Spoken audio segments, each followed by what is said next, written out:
consultant. This is probably a good opportunity to tell you this session is being recorded. Okay, so we want to make sure we're recording it. There's a lot of people that weren't able to be here tonight, and also they're going to be so excited when they hear about this webinar from you. They're going to say, I wish I was there, and you can tell them you can be. It was recorded. Just go to the resources page, and we're going to give you a little more information about that shortly here. Okay, Vicki, how long did you want to wait for everybody to join? You want to give it a couple more minutes? We're good. You want to get going? Okay, we have a lot to cover, so that is probably good. Okay. So, as I said, my name is Alaska. I am excited to be your webinar MC tonight for THOWs as ADUs. And before we get started, we do want to take a moment for gratitude and to acknowledge the fact that we are on the homelands of the S'Klallam and Shimmikum people. Tonight's event is hosted by Tiny Homes, Jefferson County, but we could not do it without the amazing co-sponsorship of Community Build, Housing Solutions Network, and Real Estate Professionals for Affordable Housing. So teams, thank you for your support. Thank you for your enthusiasm and for being here. And thank you to all of you, because clearly we have people from all different situations that are interested in tiny house living from all angles. And it takes a village. So glad you're here. Okay, so to get started, the first thing I want to say is the first thing that I always say when I have a tiny house consultant. So I run a company called the Tiny House Concierge. It's a marketing and consulting company. I am a tiny home dweller. I'm a former real estate agent. I saw how hard it was to put all the pieces together, and I wanted to help people through it. So in my sessions with people, I always start at giving a little bit of context as to where we're at in the tiny home industry. So this might not be news to some of you, but for some of you, this is going to be a really helpful bit of information, and it's this. You are part of a pioneering movement right now by being at this webinar, by pursuing the tiny house lifestyle. You are part of a pioneering movement. Grab a name tag, join us, put your name on it. You're one of us now. 20 years of infrastructure have gone into this moment, but change is slow. And so if you've ever tried to Google it, where can I find legal tiny house parking? How do I get a tiny house permit? Or if you've called the DMV to say, how do I register a tiny house? Or called a lender and said, how do I get a tiny home mortgage? You've probably heard things like, we don't do that. What's a tiny house? Or my favorite, just no. So if that has been your experience, please don't panic. Please have faith. I hope this webinar is going to give you a lot of inspiration. You're coming in at a great time, because like I said, about 20 years of learning, of infrastructure, of trial and error, of advocacy have gone into bringing the movement up until now. And right now is the place where legalization is starting to spread. And you are like the first to really get that information, understand what needs to happen, and go out there and use it. So Port Townsend I'm so excited. This city is the first city in Washington to legalize tiny homes. You all, Port Townsend leading the charge, very exciting place to be, and you're here getting the information first. So as you go through your tiny journey, try to remember you need a little bit of patience, but you're coming in at a very exciting time. You're part of a pioneering movement. Okay, quick couple little technical things to note. The webinar is going to run till about 8. Okay, we are going to do some presentations, and then at the end of each presentation, there will be a brief couple minutes for Q&A. Although if you don't get your question answered, don't worry, we're going to do some breakout rooms at the end. So you're going to have some time there. There is a raise your hand function. So maybe Vicky can tell you a little bit about that, but that'll keep us from talking over each other if you have a question. And Vicky, now I think is a good time to introduce you. So Vicky is the organizer of Tiny Homes JC, as we call it. And she is a powerhouse human. She's very, very talented. And I want, by the way, give me no credit for anything technical that happens tonight. This was all Vicky. She taught me how to use break rooms earlier. I know nothing. This is all Vicky. So Vicky, if you want to say hi for a minute, that would be great. Yes, thank you. I want to give credit to all the people that have worked for 4 and 5 years being part of the tiny home advocacy effort here in Port Townsend, and really give credit to them to help make tiny homes on wheels legal in Port Townsend. So thank you so much. I wanted to say a couple of things. Later on, at the end of the webinar, which ends at 8, you will have the chance to connect one-on-one with other people or to meet in small groups in a function called breakout rooms. So you will be able at that time to choose to go to a breakout room of your choice.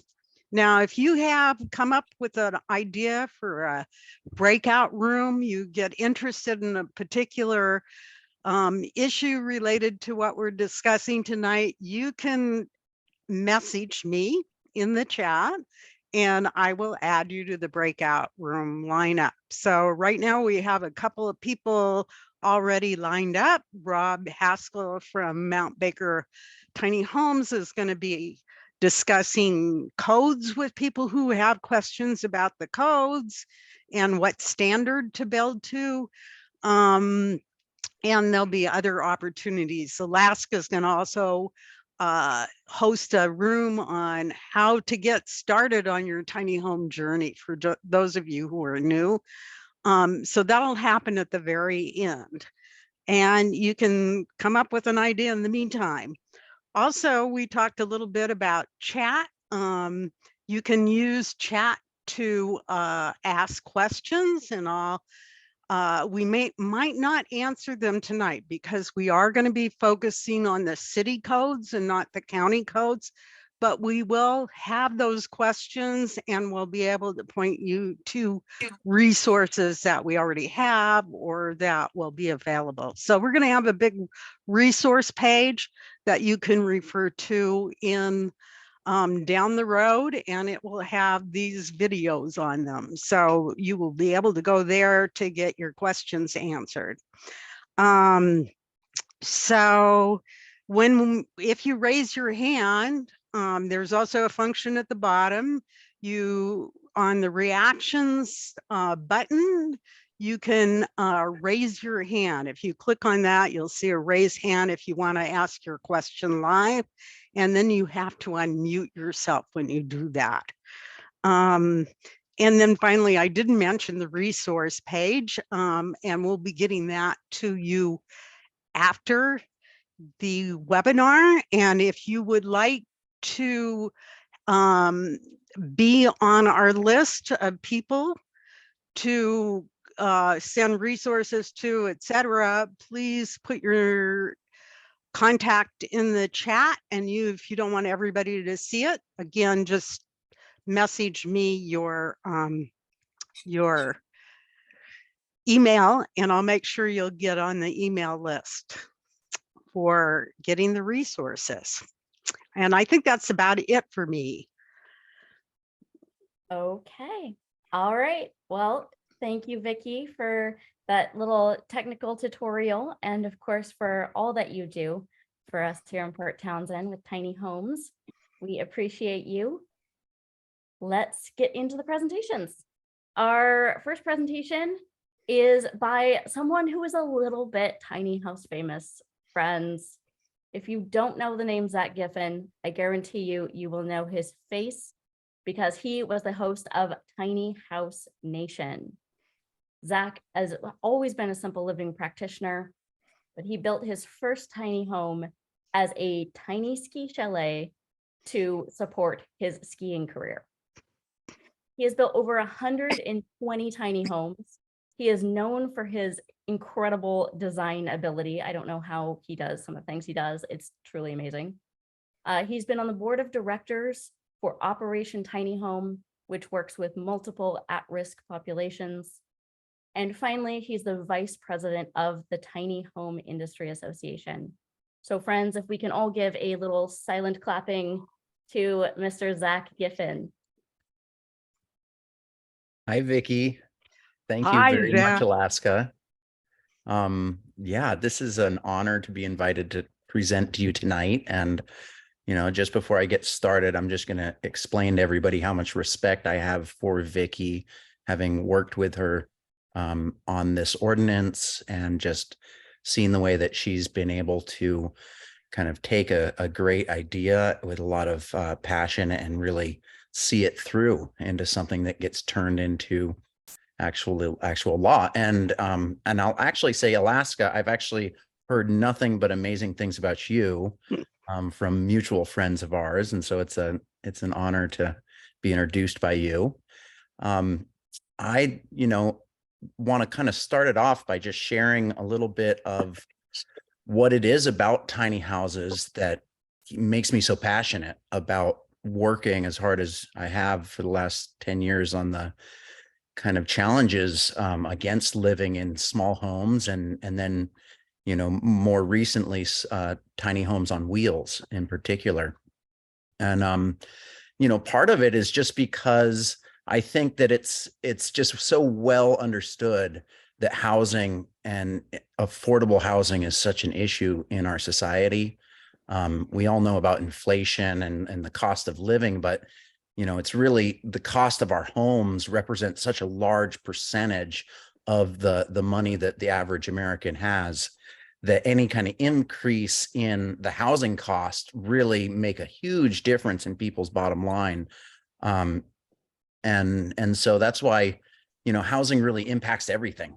It impacts people's security. It impacts their stress. It impacts the safety that we have in our society. It impacts our ability to, address climate change and rearrange our society so we can live in a more sustainable way.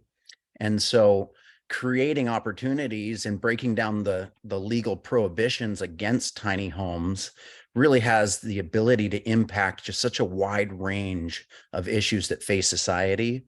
And so that's why I'm kind of talking about myself as sort of like a single issue person, but it's not because I'm a single issue. It's because housing affects so much, right? And so, the way that our society has basically tried to address our housing needs and tried to address the problem of affordability has been really about trying to figure out how to essentially build affordable housing, and that name affordable housing has almost become kind of it's almost a joke, right? Because the affordable housing that gets constructed is so far from what most people think of as affordable. And so what I believe what Vicky has done, I should back up a little bit. I'm not, I actually live in Washington State. I've been here for the last 20 years. I'm in Whatcom County. And in my work with the Tiny Home Industry Association, most of the successes that we've had have really been in California and Oregon and Maine and now Colorado. I mean, it's been in a lot of different places. There's a lot of momentum happening, but it's been pretty frustrating that we here in Washington are so conscious about so many things, but have been so unable to kind of, erode those prohibitions here in Washington State. So what's happened in Port Townsend is a massive precedence, and hopefully it leads to other places in our community and in our state being able to adopt similar kind of ordinances. But essentially what the difference is, Vicky kind of mentioned this is the first place to legalize tiny homes. And it's not exactly tiny homes, it's tiny homes on wheels. And you do need to make that distinction. And anytime as an advocate for tiny houses, you go to start talking about it, like tiny homes and tiny houses, you almost have to start by kind of breaking down the various structures that are kind of thrown under the umbrella of tiny homes before you can even have sort of an educated conversation about it. But essentially what I see it doing is just, it's trying to address the issue of affordable housing by not just creating more kind of federal subsidies towards the construction and working with developers and kind of carrot and stick. It's actually looking at what the fundamental causes of the cost of what makes housing so expensive, right?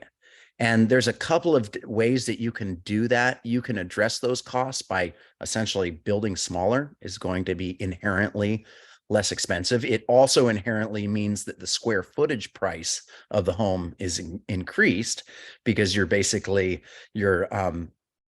condensing all of the utilities, all the most expensive parts of a home, you're condensing them into a smaller floor plan.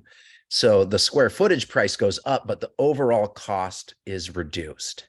And so you're basically doing it by the size, but then also by removing the structure from the land, from being attached to the property. That also really frees up the cost of what a home is. And it doesn't really make it less expensive, but what it means is it separates the cost of the home from the cost of the property. And it creates opportunities for people to partner together. And I'll get into that just a little bit later. But then what the ANSI Plus model has done, which is what has been adopted up and down California and is what Port Townsend was able to do as well. It kind of gives some exemptions on how the structures are constructed, exemptions from the Washington State Building Code that actually address some of the most expensive parts of constructing a home. And I'm not going to go on too long. I've already talked for 10 minutes here. But it's really comes down to the energy code requirement. So I'm going to I've prepared a very unprepared little presentation. I'm mostly here to be just somebody who's an advocate. But I'm going to share my screen if that's okay. Can you guys see that?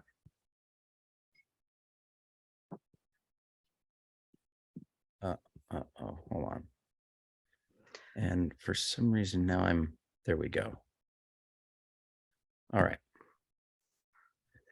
All right. So the first kind of tiny home that I'm going to talk about is a foundation tiny home, right? And that's one that's built to the Washington State Building Codes, which is based off the IRC. And that's just going to be a tiny, any structure, residential structure under 400 square feet that is built onto a foundation, just like any other residential structure.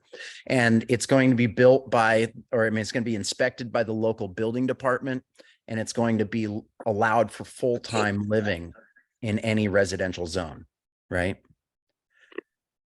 So now you have, hey, what happened? Uh-oh.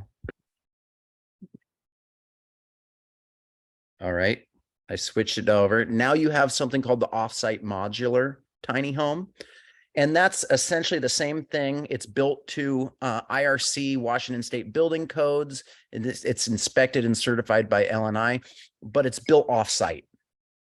And so there's just a little bit of a distinction there. It's built in a controlled facility, just like a manufactured home, but it's being built to the Washington State Building Codes. So it's inspected and certified by LNI, and it's inspected once you get it on location by the local building department, just to make sure everything's hooked up and the foundation is correct.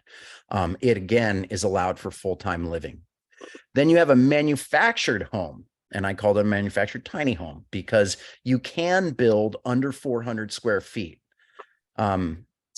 and also build it to the manufactured home code. And it's actually essentially HUD codes that you're building a manufactured home for. It is inspected by, certified by LNI, and the foundation, again, is going to be inspected by your local building inspectors. And it is allowed for full-time living. However, it's controlled by places that it's got to be in a place that's zoned for HUD housing. And one of the differences is that it's very difficult as a builder like myself to build to HUD codes.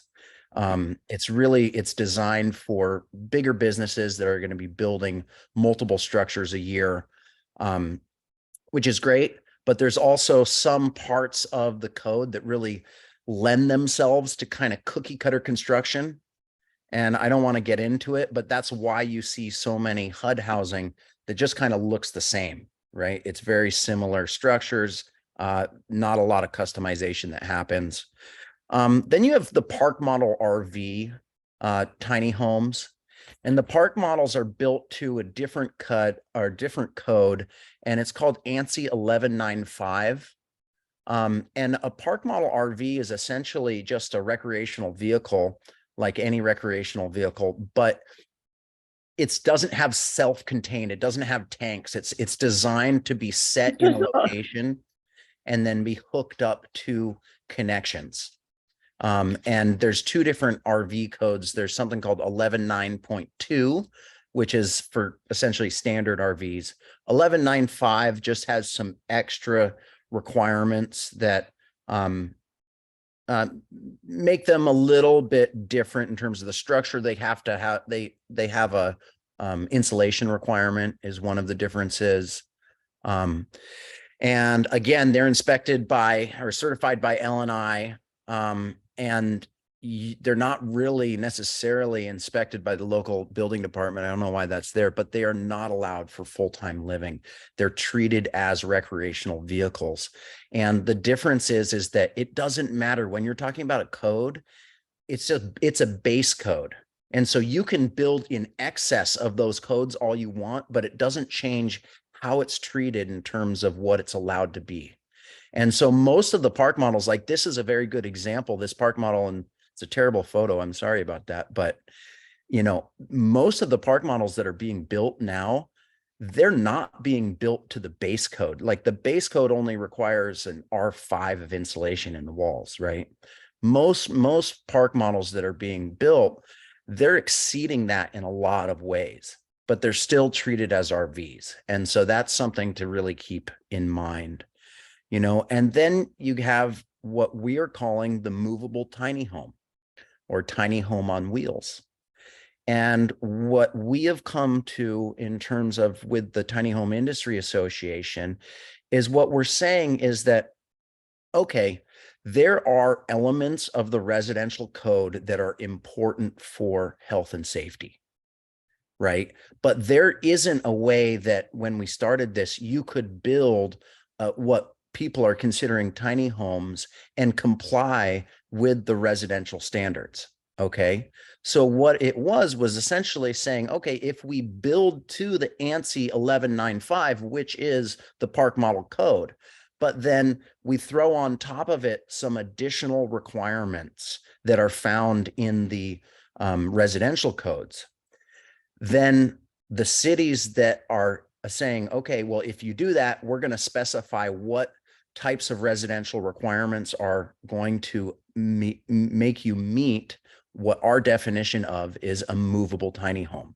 And if you meet and get it certified as a park model, and then also meet our standards for what is needed for health and safety, we will allow you to live in it full time. And that has been a huge distinction. And without going too much into the details of what those requirements are, what I will say is that there is a huge significance between a tiny home on wheels and your typical accessory dwelling unit. Because let's face it, most of the places that people want to live, they already are cities. They're already built up. And unless we're going to keep building our cities bigger and bigger and just continue sprawling further and further out, we are going to have to find ways to make our cities higher density. And so accessory dwelling units have been a really popular method of doing that because they're considered the most gentle form of infill that's around. And so you're not necessarily looking at just relying on apartment buildings or subdividing. And I'm not against any of those options, but a tiny home on wheels really works for certain people, and it works in a different way. And the best way that I can describe the significance of being on wheels is not necessarily the flexibility, which is nice, but what it really comes down to is it allows for a division of ownership.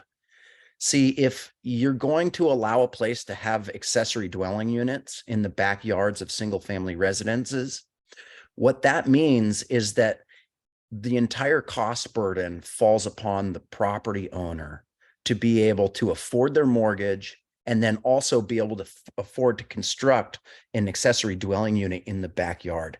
And what it comes down to is that the property owners that essentially can't afford to go through with that, they simply lack that financial incentive to share their property and rent it out. And so ADUs are this really great idea for affordable housing, but in practice, if you follow the statistics, they very rarely, or it takes a long time for places that open up to ADUs to actually affect the affordability within their neighborhoods. And that's simply because the people that go through with it, very few of them end up putting them on the rental market. They typically get built for a family member, which is great. It's an awesome option, or as a guest home, or even as a vacation rental, like an Airbnb. But it's a very small percentage that actually go onto the rental market. And then because the investment is so high in order to construct an ADU, they're not necessarily put on for an affordable price. They're kind of posh living options. So it doesn't really kind of affect the affordability. So having it on wheels essentially flips that dynamic on its head, because it means that, you know, Vicky could live in Port Townsend, which, okay, she's a bad example because I know where she lives. But say Vicky had a single family home and I owned a tiny home on wheels. Well, Vicky could essentially just run utilities to the backyard to a pad, and I could own the tiny home, or I could build the tiny home, and we could partner together to create a affordable housing option. And Vicky gets the benefit of being able to rent out the space with very little overhead. And I get the advantage of actually owning a home, having that dignity that comes from having my own space, but I'm also building equity. Because let's face it, like tiny homes, there's a range. I mean, I built mine for about $30,000, the one you see in this picture. But most tiny homes that are being built with full amenities, you know, they're going to cost people between, you know, $50,000 and $120,000, $150,000, right? And so most people are going to end up financing that. So it's a way for people they don't necessarily own property, but they do own something of value that they're paying it off and they're building equity. Plus there's that dignity that comes with the ownership. But most importantly, it makes ADU laws accessible for people of less affluence. It becomes an opportunity for older homeowners to generate a rental income that can make a big difference if you are on a fixed income. But then it can also become an opportunity for people who can't afford to get into the housing market, a way to actually start owning something. And even if they are paying rent on the property, they're still chipping away at something that's going to build them equity and definitely eventually turn into at least a good down payment on a home if that's what they choose to do. And so I know I've already talked too long. I could go on, and I don't want to do that to you guys. You know, I do have a couple of other slides that I'll run through real fast. Tiny homes are not conventional travel trailers or motor homes. You know, they are built in ways that typically resemble residential construction. So it's not just like things like the R value. It's also elements that make them not stand out And I think that that's good, not just for the cities that want to just like keep kind of the aesthetics of the community, but it's good for the inhabitant of the tiny home that gets to feel like, hey, my house might be smaller, but it's of no less quality than other homes. And that's something that, as somebody who lived in a tiny home, I know was important to me. You know, it's built like a conventional house, it's just on wheels. The interiors have all sorts of fun ways that you can customize for the small spaces. And there's really that flexibility of use. And that's what it really kind of comes down to. So I guess the last thing I will say is that mobility is a lot of times misunderstood. It's not just about allowing the flexibility of traveling all the time. It's really about the division of ownership and enabling people to partner together to become their own housing solution. Hopefully that does it. And if anybody has questions, I'm going to be sticking around. I should probably turn it over to the next presenter before I start talking about veterans and get all sad with people. Zack, you might want to turn off your screen now. Okay. How do I? Thank you. Stop sharing?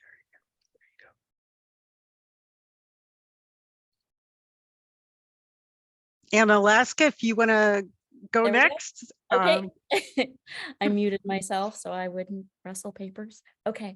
Hi, everyone. Zack, thank you for that presentation. That was great bullet points. That was very helpful.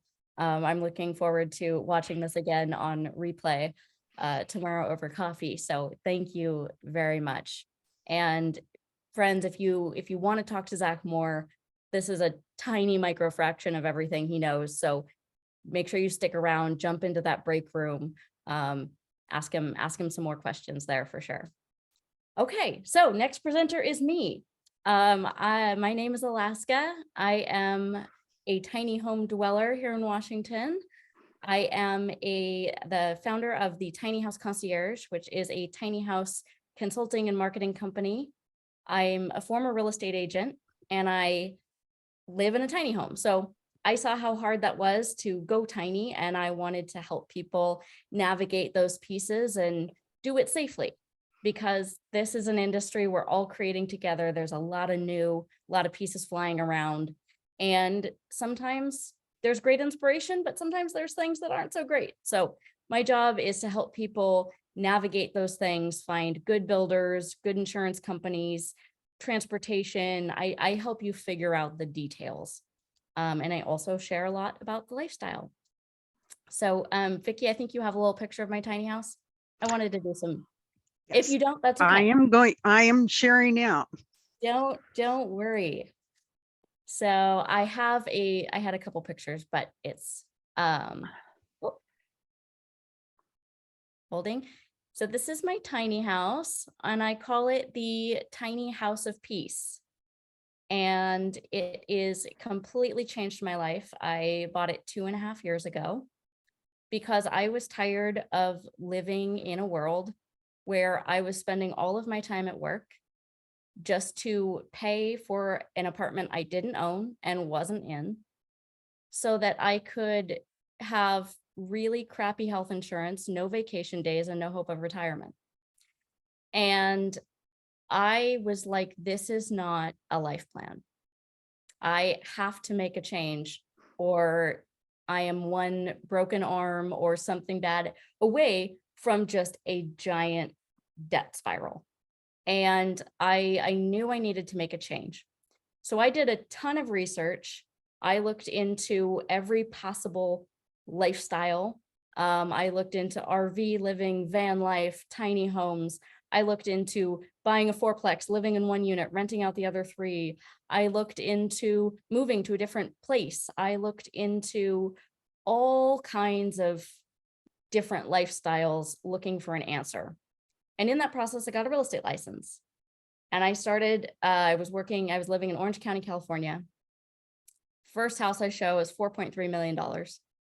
And I quickly realized that as somebody working as a manager of a gym, the people I'm selling houses to are less financially stable than I am. Yes, they had multi-million-dollar homes, but they were furnishing them on credit, or they were furnishing them on credit. They were buying houses on credit. They were having a big wedding, having a baby, having the lifestyles to go with these houses. It was just getting bigger and bigger and bigger. It was getting more expensive and more chaotic. So again, I say this is the tiny house of peace. Vicky, if you want to switch it one slide. This is what I call my house when my house looks like this, when I'm in the middle of a project. It's the tiny house of less peace than usual. That is my secondary name for my home. Don't worry, your tiny house will not look like this regularly. This is project status, but I wanted to share a little tiny house reality shot because sometimes the pictures look too pretty. And Vicky, if you keep going one more, this is what my house looks like. Well, okay, not the rest of the time. I totally cheated and staged these photos, but this kind of gives you an idea of tiny home layout. There are 1,000 out there, but I think pictures are always fun. So Vicky, can we go back to me for a second, and then we'll go into the tiny home utilities? Just to me. Mm. Okay. Hi, everyone. Okay. So I want to talk a little bit. I've got my little cheat sheet here. The benefits of living tiny. So like I said, my life was on track to get bigger and faster and more expensive. And that wasn't going to work for me. And so shortly, I'm going to tell you a tiny story about a tiny house. Shortly after I moved in, the former owners, I bought my house secondhand. The former owners left a fan, like a window fan. And this thing was so dirty. I was just going to it was one of those situations. I don't know how to take it apart. I don't know how to clean it. It's not recyclable. I'm so sorry. I just have to throw this away. Like, I was so stressed out in the middle of a move, in the middle of a new job. I just had to throw it away. And I set it outside to do so. And I turned around and I looked at my tiny house, and I realized that for the first time in my entire life, my life felt manageable. For the first time in my life, I had a little bit of emotional bandwidth to try and tackle this fan. So I got on YouTube, taught myself how to take apart a fan, spent an hour and a half cleaning it. And in the end, I had a new fan. So I Googled it later to see how much this fan cost, and it was a $50 fan. And then I was like, that's a few hours I don't have to spend at work. And so all of a sudden, I was a little less stressed out. So I tackled a project. Now I needed less money, which means I needed to spend less time at work, which means I would have even more emotional bandwidth to tackle the next project, which might be even bigger and more expensive, saving me more money and more time. And meanwhile, I'm getting skills, needing less money, and having more fun. And I'm like, do people know? Like, I truly wish, if there's like one takeaway from me that you could get, it's that this lifestyle is very much a lifestyle. And all the pieces finally work together situation. That is my favorite thing about the tiny home lifestyle, is that it's not ever expanding. It's not becoming bigger, faster, and more expensive. It's becoming cheaper, easier, and more fun. So in developing your tiny house lifestyle, in getting your tiny house, there are some pieces that you're going to have to explore. So I'm going to go over a couple of those now. How are we doing on time? Okay. So the first is finding a builder. So as I said in the beginning, this is an industry that we're all writing the book together. You're a part of that. We're figuring it out. A lot has been figured out, a lot has been done, but we're still getting to the point of like really, really official, really streamlined all across the board. So when it comes to builders, what I have learned, there are a lot of really great tiny home builders who are really great people. There are also a lot of tiny home builders who are really great builders. That doesn't necessarily mean that those people are great tiny home builders. And that's for people have the best of intentions, but building a house on a trailer is sometimes a different thing than building a house on a traditional foundation. There's different moisture concerns, there's lifestyle things. It's not an RV, it's a different thing, and we're all learning together. But all this to say, tiny house builders are not all created equal. And it's really important when you are shopping for a tiny home that you are asking high quality questions, that you know what to look for.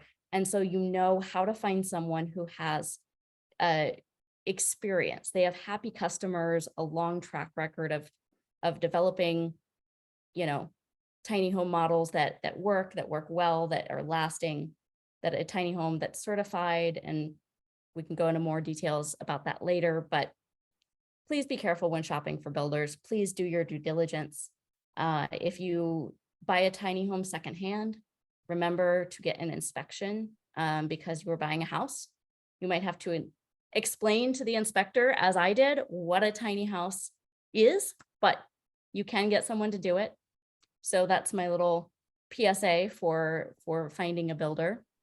There are some great ones out there. I'm happy to recommend them if you want to talk to me later. I have a list of my favorites. Okay, places to lease. So tiny home parking. Whenever I have a client, the first thing out of their mouth is, okay, but how do I find tiny home parking? I don't want to do anything until I find tiny home parking. And I totally get it, because that can be scary. A lot of people want to find tiny home parking first. Personally, and sometimes this is like, people disagree with me on this, and that's okay. I think if you are going to rent the land and you're going to work with a builder, I say get the build going, and about 90 days before do your research to know what you're getting into parking wise, you know,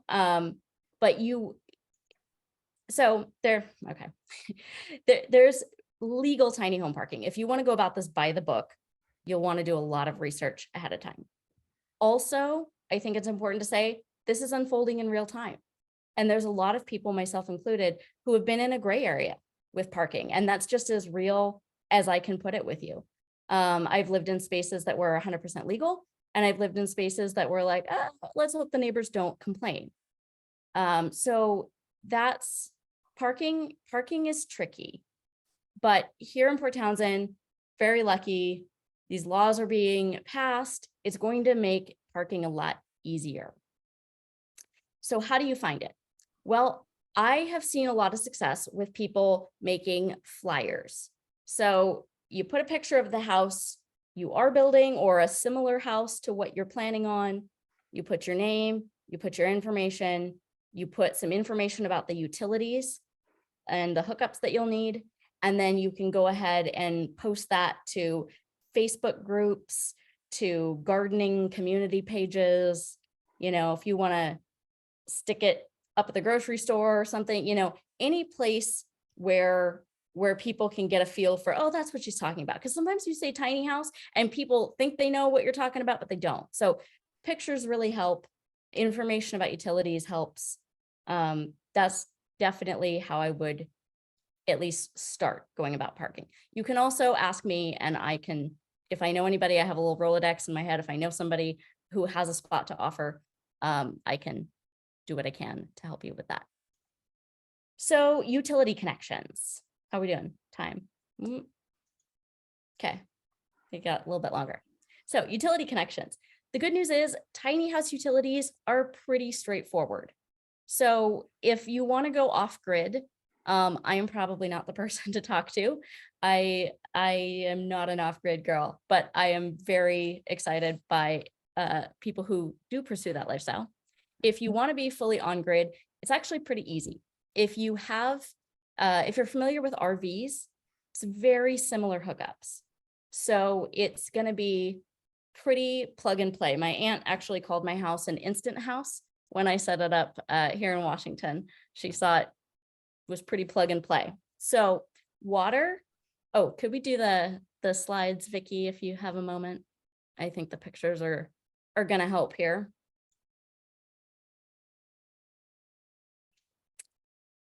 Okay, well, we'll start with. Yes, it's coming. Okay. Okay. Thank you.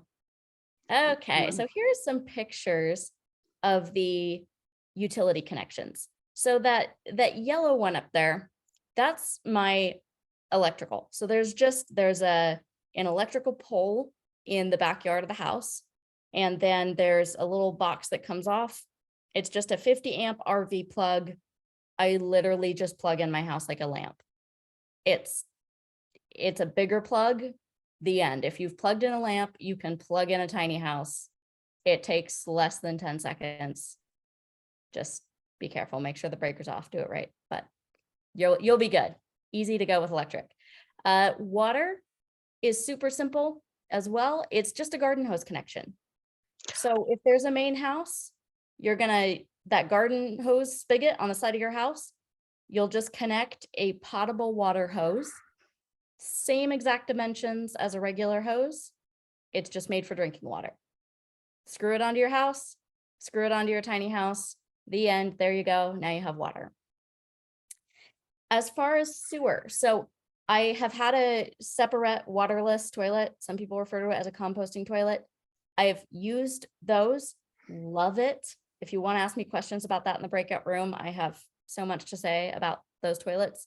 However, for legalization purposes, sometimes a regular toilet can be beneficial. I don't know where Port Townsend's at with the toilet type yet, but if you do have access to sewer, a tiny house is very plug and play. So that picture with the brown and orange tube, that's my gray water tube actually. And you can see that going into the sewer. And in that picture, to the left of the tube, there's a black cap, a pipe with a black cap. And that picture, that's where the black water would come. So black water, poo water. I'm sorry, there's no other way to say it. If there's poo in it, it's gonna come out that pipe. So I had a composting toilet installed at this juncture, so there was no black water, but that's where it would go. This is the gravel pad. I've had my house parked on just like hard dirt, and I was constantly having to level it. My tiny house about 13,000 pounds, so they're heavy. They're a lot heavier than an RV, and it definitely is a lot more supported on the gravel pad I have now. It also, the house, it keeps the house from bouncing. So when you're kind of jacked up on a solid surface, it feels like a regular house, which is another great aspect of the pad. So this says about 13K. Yeah, I think that's about what I paid to put a gravel pad, utilities, water, the sewer connect at my house. I had a little bit of help with it from family, but I hired out most of it. And yeah, and it was in the backyard of a house, so it was an ADU. Okay, and I think we have one. Do we have one more slide? Oh, do you want to? Yes, I'll be happy to say this. Thank you for sharing so much information on that, Alaska.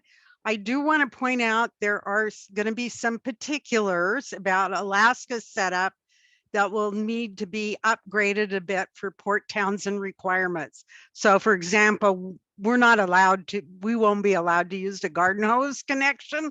It'll be a higher grade water pipe connection, still flexible, but a higher grade hose. And also, I'll be publishing in the chat in a second. You can look at the fact sheet that the city is preparing that will have all the details. And finally, what you're looking at here is the certifications for the manufacturers that have passed. They built it to either the ANSI or the IRC standard, and they have been inspected by Washington, and they will come with an insignia on them.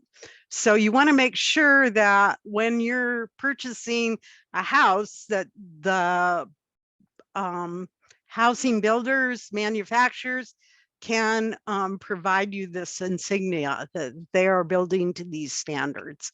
So thank you. I'll stop share there. Thank you, Vicki. Okay, so we are time to move on here, friends. Thank you for listening, and I would love to talk to some of you in the break room after. If you want my help, if you think I could be helpful in your journey, I do offer free 30-minute consultations. So if you go to my website, you can book a time slot. If it's open, I'm yours, and you can tell me what you're thinking, and I can tell you if I can be of help, I will, and if I can't, I'll probably know how to direct you. So it would be great to get to know more about you all. All right, friends, it's time for Bill Wise. And Bill Wise has been, if you don't know him, he's been living in Port Townsend for more than 20 years with his partner, Linda, and he's been dedicated to community volunteer service for over 4 decades. And he has quite a list of accomplishments. I want to get these right. There's a lot of names here. He co-founded and co-chaired Team Jefferson, which is our county's economic development council. He co-founded the local 2020s Energy Action Group. He formed the Citizens for Local Power campaign to create Jefferson County PUD. He formed the Citizens, and he recently has been active with the Housing Solutions Network, one of today's co-sponsors, and his focus is on ADUs and affordable housing. So this is the guy that knows what we need to do on the ADU front, and we're so excited to have him here tonight. Please join me in giving him a silent clap, welcoming him. Bill Wise, please take it away. Okay. So, yeah, thank you so much, Vicki, for pulling this thing together. I really appreciate what's going on here. Alaska, it's a pleasure. And Zach, thanks so much for your intro. I will talk a little bit about kind of Port Townsend in general and Jefferson County in general. We recognize that we have a housing crisis. And it runs all the way from the homeless to people who have really good, well-paying jobs and they can't find housing here. So there's this whole spectrum of folks that are working on this, like Vicki with the tiny homes on wheels and tiny homes in general. There's a set of people working on tiny houses, which are really small, 10 by 12 enclosures with a bunk bed, where we have shared kitchen and bath facilities for people, and basically getting them, out of a homeless condition and into at least a shelter to get them started, in the next steps of their lives. We have a shareable spaces campaign for people to rent out their bedrooms or in fact their sheds. That's a recent change now in our zoning. We have a whole lot of work going on in low income housing with Habitat and an organization called OLICAP, Olympic, and they're working on affordable houses for the low income folks, the tiny homes thing that Vicki's got going. And we've really got now the city and the county governments enabled, and they're starting to make changes. And the first of those significant changes has now come into place here in Port Townsend on July 1st. It'll take effect. So with that, I'd like to see if I can share my screen here and bring up a presentation. And this is really done from the view of a landowner. I hope, can you all see that? I hope. Give me a thumbs up, somebody. Okay, great. So with that, let me see if I can get this thing out of here. Okay, so one of the benefits to a homeowner, I think, is one of the things Vicki asked me to address. And the first, I think, is, if you open up your home for someone else, you're really helping out your community and you're helping out yourself. You're providing a home for someone to live and to work in your community. It also can provide supplemental income. And I know, a lot of folks may have trouble continuing to live here and they need that supplemental income to support their ability to continue to live in their own home. There is some security in having someone present on your property. You know, if you go away for a week or two, it's great to have somebody there and watching your property for you. The investment can provide a reasonable return. I'll talk a little bit about what Zack was talking about, ADUs. You know, we've looked at ADUs, and it's really difficult to get them to provide a return if you're going to rent it out in an affordable space. It's very difficult to, let's say, rent it out at $1,500, and when it's going to cost you, you know, $200,000 to build it. So this tiny home on wheels option really provides a great capability for people who maybe can't afford the ADU, but could afford to do it in this way. There's also options as you get older. I'm getting older, like a lot of us.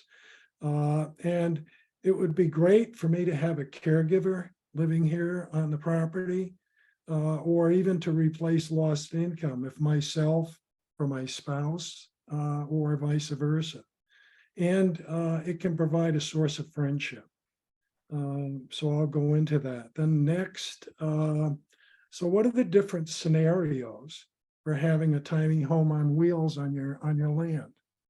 The first thing is, you know, the owner, you can actually go out, you can get one of these things built and put it on your land and rent it, or lease it to someone on a longer term basis. You can lease land to someone else who owns a tiny home on wheels. And in fact, you could live in that tiny home and actually rent your house out, and, you know, really supplement your income in that way. And then finally, the owner can offset their rent with a tenant kind of work trade arrangement. You know, if you have, you know, maybe charge a little bit less for the rent, but maybe they do the gardening or the pet walking or things like that. So there are different scenarios for the landowner here in which they might consider having a tiny home on wheels on their property. A lot of what I'm saying also goes for those that are considering ADUs or building smaller houses. I should throw in here at this point that the smallest permitted single-family dwelling home that I know of in Port Townsend is 350 square feet. So put that in your calculator and figure it out. Finally, let's talk a little bit about the changes in the zoning requirements that the city of Port Townsend had put in place. And again, kudos to Vicky and all of her crew, and in fact, a whole lot of people that got behind us to raise the awareness, and to our city government and the planning council, the planning board, to actually put these changes in place. So now on a 5,000 square foot lot where you used to only be able to have one ADU, now you can have two tiny homes on wheels. And we talked a little bit about electric and water sewer hookups. These need to be inspected by the city and permitted by the city. So you need a pretty standard electrical hookup to be provided. And you need a quality water sewer hookup as well, which is permitted by the city. Now, if you have a single family dwelling already on your property, that hookup can go sometimes directly into the house, and that saves you a bit of money. If you have to put a hookup out to the street, that's going to cost the homeowner probably $25,000 to $40,000 just to put that hookup in place to the street and get it permitted. You will also have to satisfy all of the setback and site requirements that are required for an ADU. And in that regard, there has been a change. There used to be a 10-foot setback. It's now a 5-foot setback, which doesn't sound like a big deal, but it opens up and gives you a lot more flexibility for where to site things. Finally, big deal here is no off-street parking places are required. So you can park on the street for ADUs. And, you know, to give you a sense of that, the parking space requirement is a 10-foot by 19-foot. So that's almost 200 square foot of your property that you'd have to set aside for parking. You don't have to do that anymore. Landowner considerations. Can you handle, let's see. Yeah, I guess the way to say this is, can you handle having someone on your property? It's not something to be taken lightly. You need to think about, you know, your outside spaces. Maybe there's a bit of privacy that's lost here. So you need to consider that and really embrace that as part of what you want to be able to do. You'll need to probably set up either a rental or a lease agreement. In either case, whether you're, you know, having someone move a tiny home onto leased land, or if you're renting out a tiny home, and you might need some legal assistance, I would recommend that in this case. You'll need a contract with the person who's renting, the occupant, to ensure that you have some property protection and you have a respectful understanding and shared space commitment on the part of both the owner and the tenant. You'll need to set up payment and collection capabilities, so consider that and make sure you've got that done up front. And in most cases, you know, you'd require a 1-month security deposit for cleanup or repairs if needed. Pardon this for being a little utilitarian here, sorry. And then financing and loans to build. So self-financing is obviously the best way to go if you can do it. Maybe refinancing, you know, you have some home equity, you could do that. You could work with local and regional banks. They tend to be up in the, right now in the 8% area for mortgages, and a little higher than that for kind of other types of loans. We also have an organization in our community in Jefferson County called LION, which stands for Local Investing Opportunity Network. And you can look that up online. Dial, put the zip code in 98368 and put in LION, and then somewhere in there you'll find Local Investing Opportunity Network. And they've set up some facilities to provide help or financial assistance for people that are looking to, you know, for home ownership, or in this case, tiny home ownership.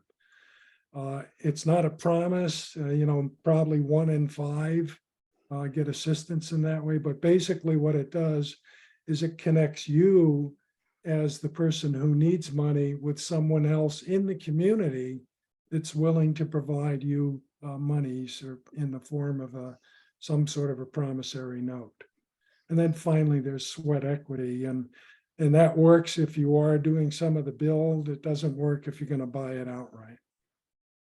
So I think that pretty much does it for me, and hopefully we caught up on time here, and I'll get you back on track. So let me see if I can stop sharing my screen here. There we go.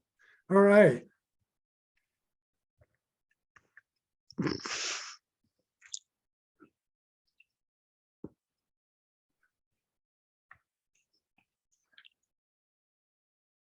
So I think it's back to you, Vicki, or Yes.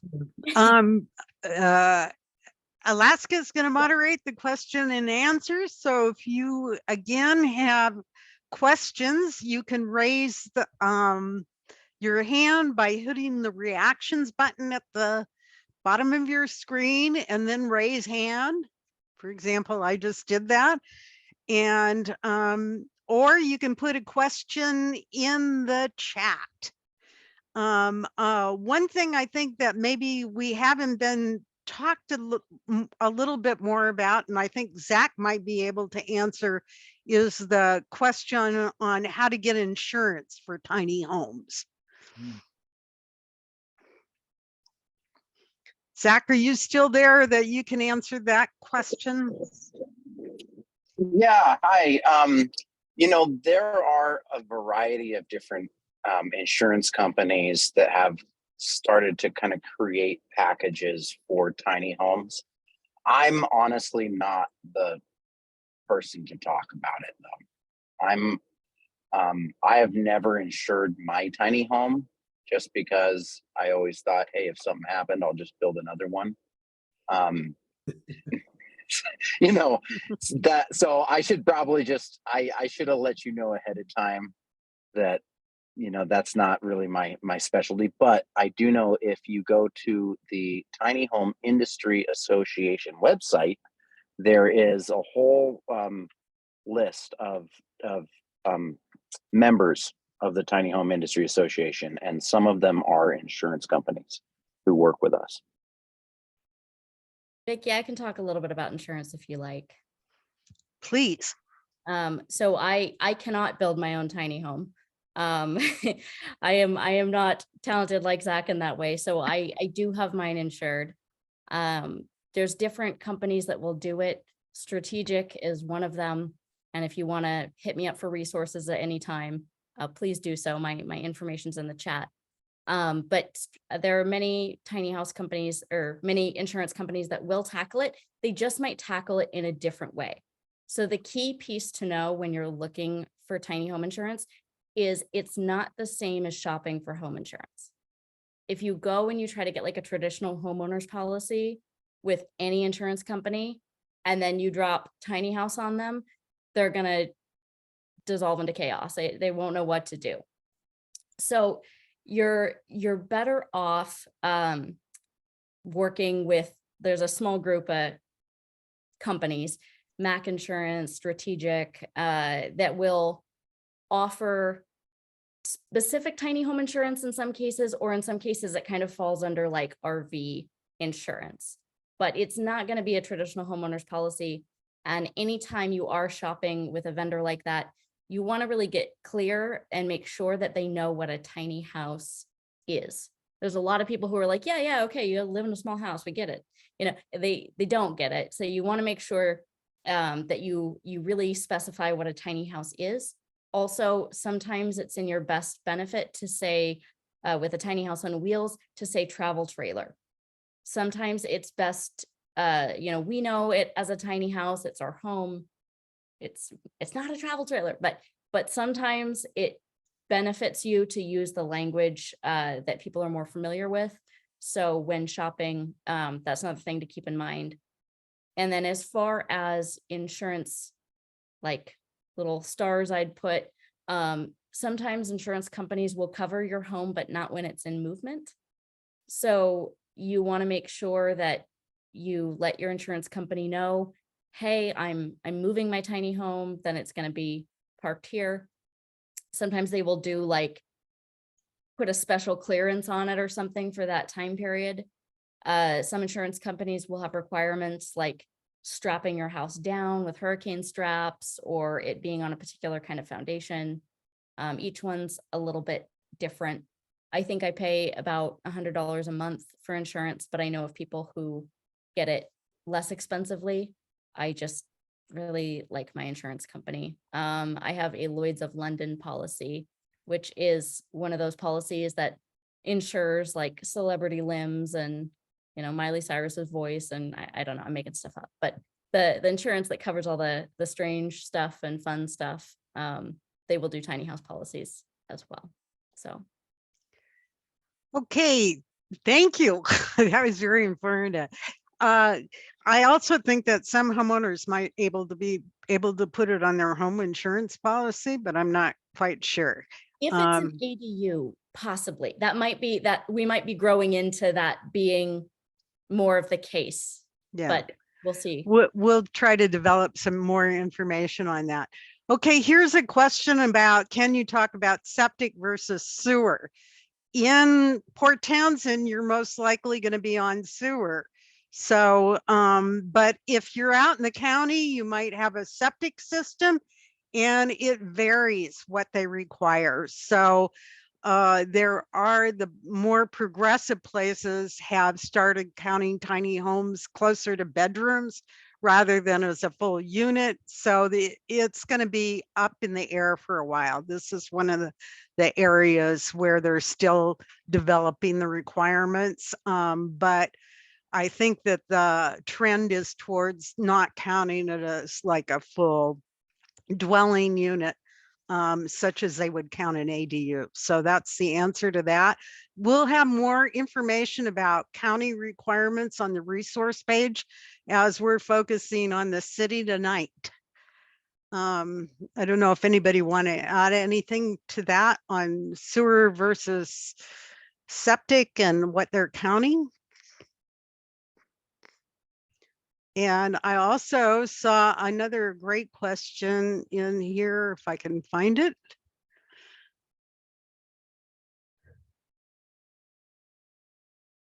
I think we've been answering what would be considered an affordable rent for a THO space.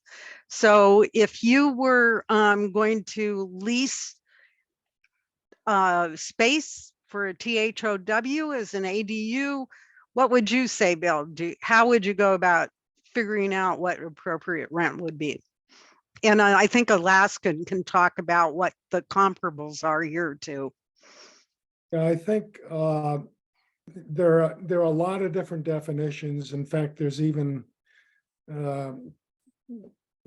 some differences of definition between what's going on right here in Port Townsend. There's something called average medium income, where you measure the income of a family unit, and that can be a single person all the way to let's say a family with 2 kids, a family of 4. And you look at the income of that and what's required, and that's called the average median income for that family. And the ranges of affordable go, I would say, all the way up to, somewhere in the 2,500 area for people that are workforce that have a reasonable job, but still can't find housing. Another metric to look at is you take about 1/3 of your income, and that's what you're looking to pay for rent. So somebody making 60,000, they'd be looking to spend about $20,000 or maybe $1,600 for rent. So for them, somebody making 60,000, which is below the average median income here in Port Townsend and in the state of Washington, $1,600 would be seen as affordable. A lot of people are, if they're only making 30,000, minimum wage, $15 an hour, they can only afford about 10,000. So that's like $800. So I don't know if you can make that foot financially, but a lot of people are capable of buying a tiny home on wheels, putting it on their property, and actually, doing the right thing for the community. So there's a lot of possibilities here, a lot of different ways of looking at it. And there's really no one answer to your question. So I hope I've given you some range of thinking here about how to go about it. Vicky, I don't know if you have anything to add there. Well, I'd like Alaska to go ahead and respond to that because she has direct experience. She leases on the peninsula. She's not directly in Port Townsend, but on the peninsula.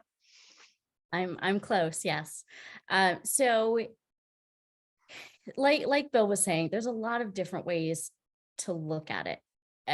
The definition of affordable, there's a few different definitions of affordable out there.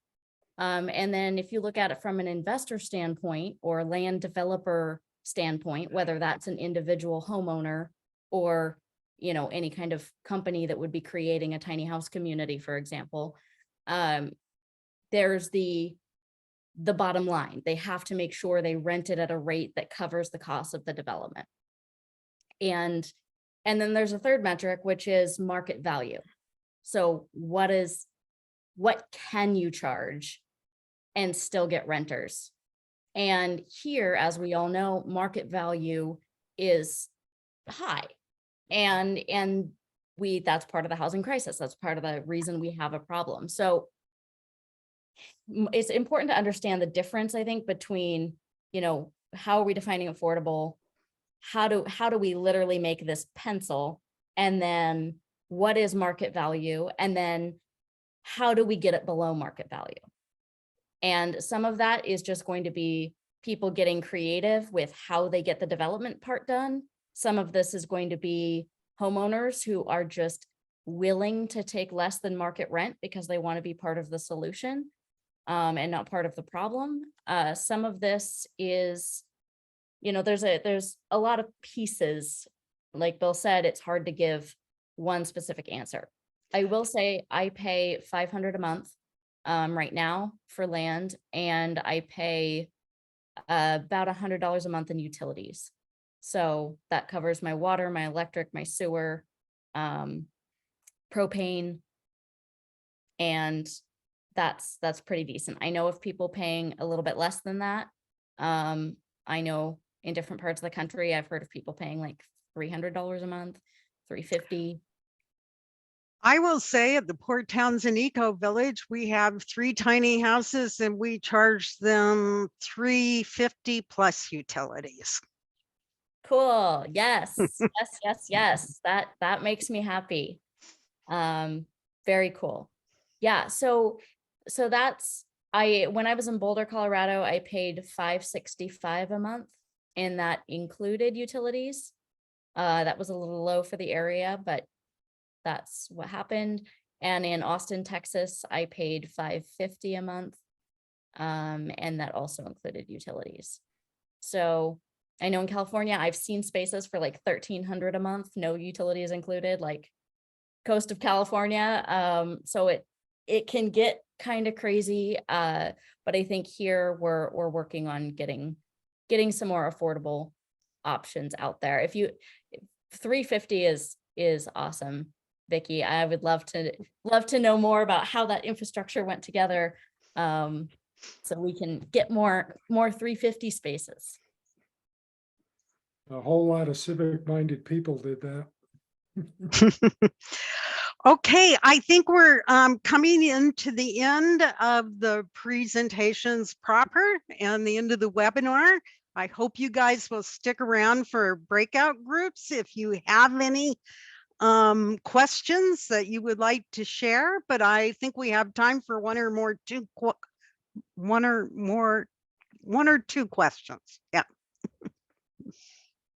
So would anybody like to ask?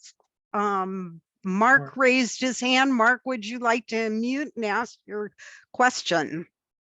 Sure. I'm curious about the lease arrangement. So and included in that, the infrastructure costs. So is the homeowner paying the infrastructure costs and getting it back through rent, or is the tenant paying that? And in order to make it viable for everybody, how long are these lease agreements generally running for? I'm happy to tackle that one. Great question. Thank you for asking. My lease agreements have been between 6 months and a year at all 3 of my spaces. I think it could be anything you and the homeowner want it to be. However, I think it's been after a year with my first landowner, we just went month to month. And because you're dealing in this case, we're talking about, those as ADUs, you're dealing with an individual. So it's whatever you and the individual want to work out. If you feel comfortable with something shorter than that, I'm sure they'd be willing to work with you, or at least some of them would be willing to work with you. As far as infrastructure, the landlord would typically put that in, because you can move your tiny house if things go south for some reason, but the landowner can't move their land. So I mean, again, this situation, if you know the landowner really well, you trust them, you're really sure. I mean, it's up to you if you want to put up the money and maybe get some free rent until it's paid off. That's up to you, but that would be a risk there for sure. I would definitely do anything in writing. Do, my lease agreement with my, RV park was a little more official. My lease agreement with my mom and pop homeowners was, a page of paper. This is my name. This is the date. This is when you pay rent. This is what happens if you don't. It was pretty straightforward. And, if you look at a traditional lease agreement, that can guide you. Some of it won't be relevant because it's a tiny house, but some of it will be.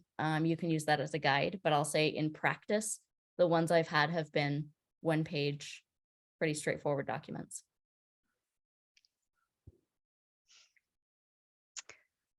Well, I want to point everybody to the fact that there's been some amazing information shared in the chat, and we will publish that on the resource page too, because people have been offering some great information. And we will be switching over to the breakout rooms in a minute. So I want to remind everybody that next week we will have a follow-up webinar on tiny home communities and the ability to create communities of tiny homes, either on foundations or as THOWs. So we will feature both in that and show the pluses and minuses of that. So without further ado, Alaska, do you want to say thanks to everybody for coming? Yes. Thank you. Thank you all for coming and for your interest. I hope that you subscribe to the email so you make sure you get a reminder about the webinar. It's same time next week. I want to thank our sponsors one more time. Community Build, Housing Solutions Network, Real Estate Professionals for Affordable Housing. We could not do it without you. And finally, Vicky, Tiny Homes JC. Thank you. All right. See everybody in the breakout room. Yes, and I'm going to explain a little bit about what we're going to do here. Several people have already agreed to do breakout rooms, and I will share that with everybody right now in the chat. We have a breakout room that I'll just be in the main room here and asking any questions, answering any questions about what tiny home Jefferson County is working on and what we hope to do, building a thriving tiny home ecosystem. And then Rob Haskell, who's from Mount Baker Tiny Homes and is very versed on the different types of codes, can answer code questions. He'll be in breakout room number 1. I'm going to let Alaska talk about, she'll be in breakout room 2 on how to get started on your tiny home journey. And Judy Alexander is wanting to meet with other people who want to think about how can we build local capacity to build tiny homes here, particularly around the requirements around certifying local manufacturing production of THOWs. So she'll be in a breakout room as well. The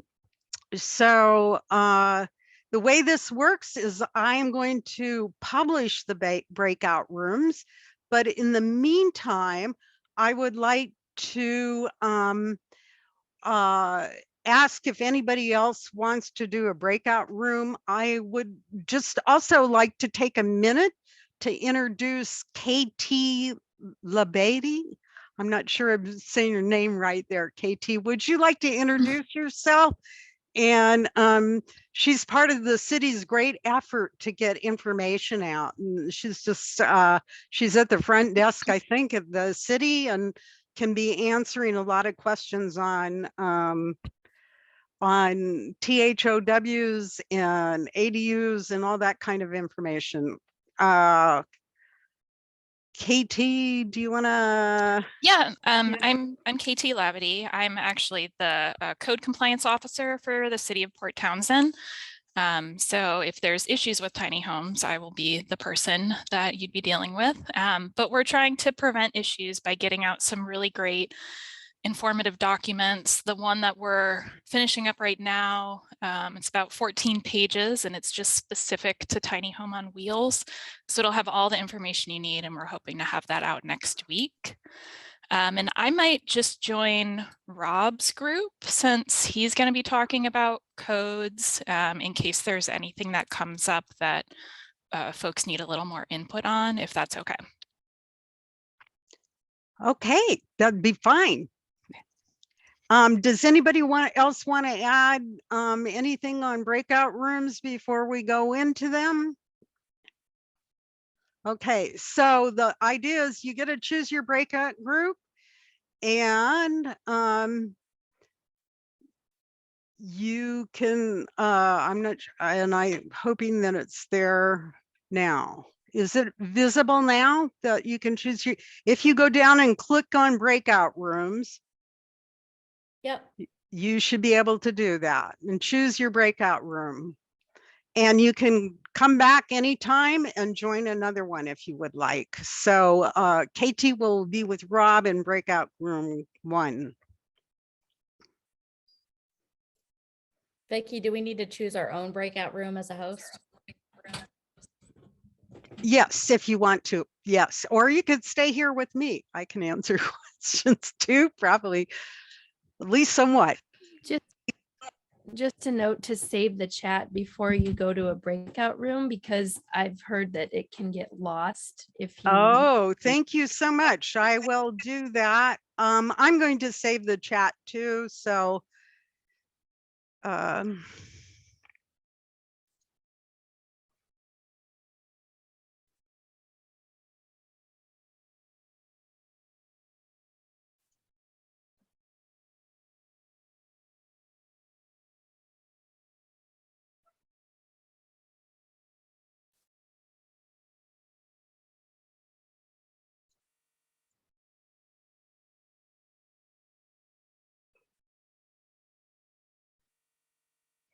so anybody here that's still here with us want to